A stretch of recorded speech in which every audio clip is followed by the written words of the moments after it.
안녕하세요. 정치를 쉽게 풉니다. 정치 10단.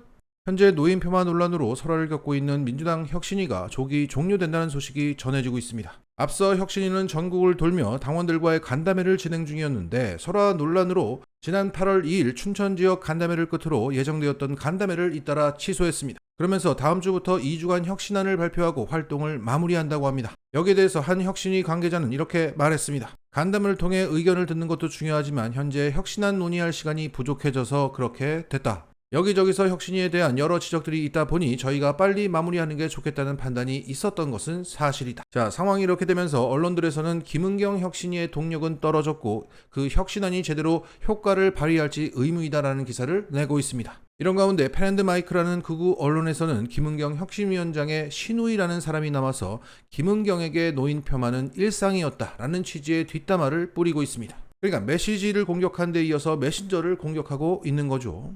여기에 적지 않은 지지자들도 김은경 혁신위에 대해서 실망해 왔고 조기 종료를 환영하는 분위기입니다. 이렇게 민주당의 혁신위는 당 안팎으로 마치 천덕꾸러기 취급을 받고 있는 것은 사실입니다. 하지만 현재 혁신위에서는 의미 있는 혁신안들이 나올 것이라는 얘기가 나오고 있습니다. 최근 민주당 의원들이 모인 단톡방에서는 김은경 위원장의 사퇴와 혁신위 해체 요구까지 나오고 있는데 여기에 김은경 혁신위원장은 혁신 의지는 그대로 간다라는 말로 사퇴를 일축했습니다. 그리고 김남희 혁신위원도 혁신위가 의원님들의 신임을 받아서 되는 게 아니라 저희의 권위는 의원님들이 주는 것이 아니라고 생각한다고 말하면서 이것을 기득권의 저항이라고 규정하고 있습니다. 그리고 가장 혁신안의 핵심이 되고 있는 대의원제도 폐지와 공천룰 개정에 대해서 이렇게 말했습니다. 당에 문제를 제기하시는 분 중에 가장 큰 덩어리가 당원들이 참여할 기회가 없다, 민주성이 떨어진다는 지적이었다. 대의원을 선발하는 과정이나 구성 같은 것이 당원들의 의사를 제대로 반영할 수 없는 구조이기 때문에 개선책을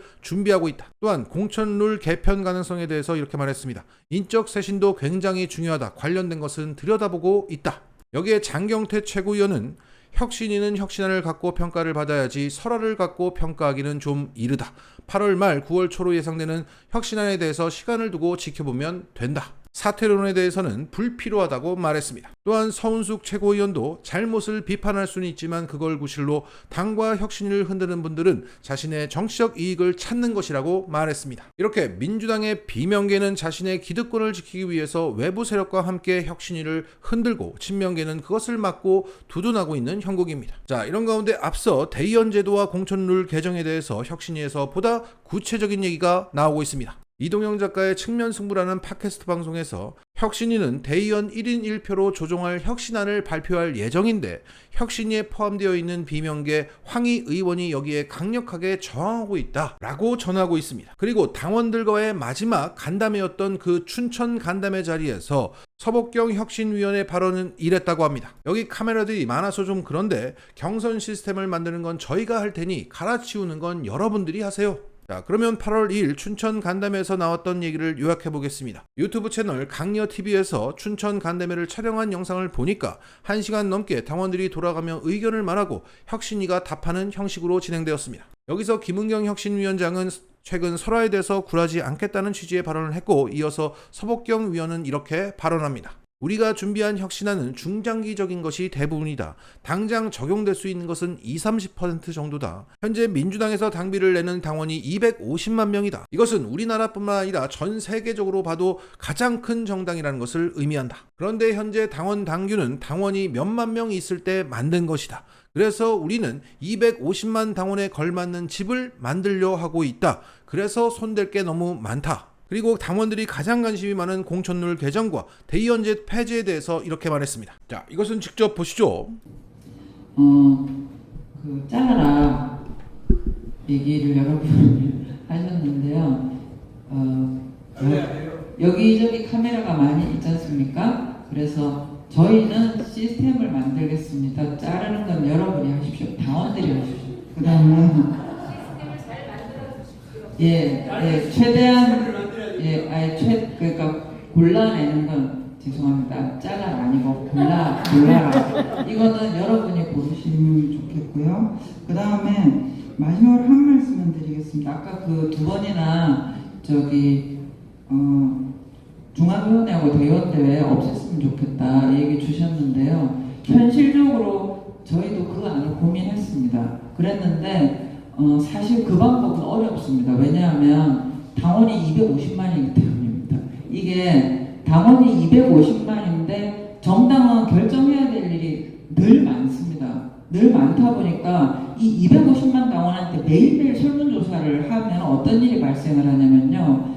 더 정보를 많이 아는 사람, 그죠? 의원님하고도 가까운 사람, 이런 사람들만 정보를 빨리 듣고 판단할 수가 있습니다. 그리고 낮 시간에는 애도 봐야 되고 그 일도 해야 되고 농사도 져야 되고 이런 분들은 당연히 정보가 늦어요. 그러면 오히려 매번 직접 민주주의로 물어버리게 되면은 훨씬 더 결정이 정보나 자원이 있는 사람이 좌지우지할 가능성이 높아서 저희가 고민을 하고 있는 것은 대의원 선출제입니다. 그러니까 대의원을 지금처럼 추천하는 게 아니고요. 당원들이 투표해서 뽑도록 하는 방법을 지금 구상을 하고 있고 그 시스템을 어떻게 구현할 수 있는가를 뭐 온오프라인을 다 해가지고 고민을 하고 있는 부분이라서 말씀하신 취지는 다 공감을 하는데 더불어민주당 사이즈가 너무 크다. 그렇게 하기는 지금. 예. 네? 뭐요? 예, 늘어야 되면 늘리면 되죠. 지금 16,000이거든요. 그러니까 지금 전체 대의원의 수가 16,000명 정도 되고 그 중에 절반이 선출이라기보다는 어쨌든 간에 의원님이나 당협위원장들이 지명해서 올라가는 사람이고 나머지 한 절반이 당연직입니다. 뭐 국회의원이라든지 뭐 단체장이라든지 이런 사람이에요. 16,000 중에서. 그래서 이 당원들이 지역위원회에서부터 뽑아서 올라가는 조직 있잖아요. 이렇게 만들어가는 게 더불어민주당에서 당원분들의 권한이나 영향력이 가장 커질 수 있는 방법이더라고요. 저희가 이거를 뭐 영국이나 독일이나 이런 정당들 사례들을 다 연구를 해봐도 오래된 나라들이 다 그런 방식으로 해서 자, 그러니까 최근에 당원들이 낸 청원 있지 않습니까? 그것을 받아서 공천룰 개정안을 내놓을 것으로 예상되는 발언을 했던 겁니다. 그리고 대의원제는 폐지보다는 선출로 가겠다. 기존처럼 의원이나 지역위원장이 임명하는 게 아니라 지역 당원들이 선출하는 것으로 가겠다는 거죠. 왜냐하면 당원들이 너무나 많아서 정보 비대칭성이라는 문제가 발생한다. 그래서 지역 당원들과의 의견과도 일치하면서 정보를 가지고 있는 대의원들을 선출해서 일상을 사는 당원들 대신 현안을 결정하는 게 낫다고 보고 있다. 마치 독일처럼. 그리고 이 발언에 김은경 혁신위원장도 옆에서 호응하는 모습도 포착되었습니다.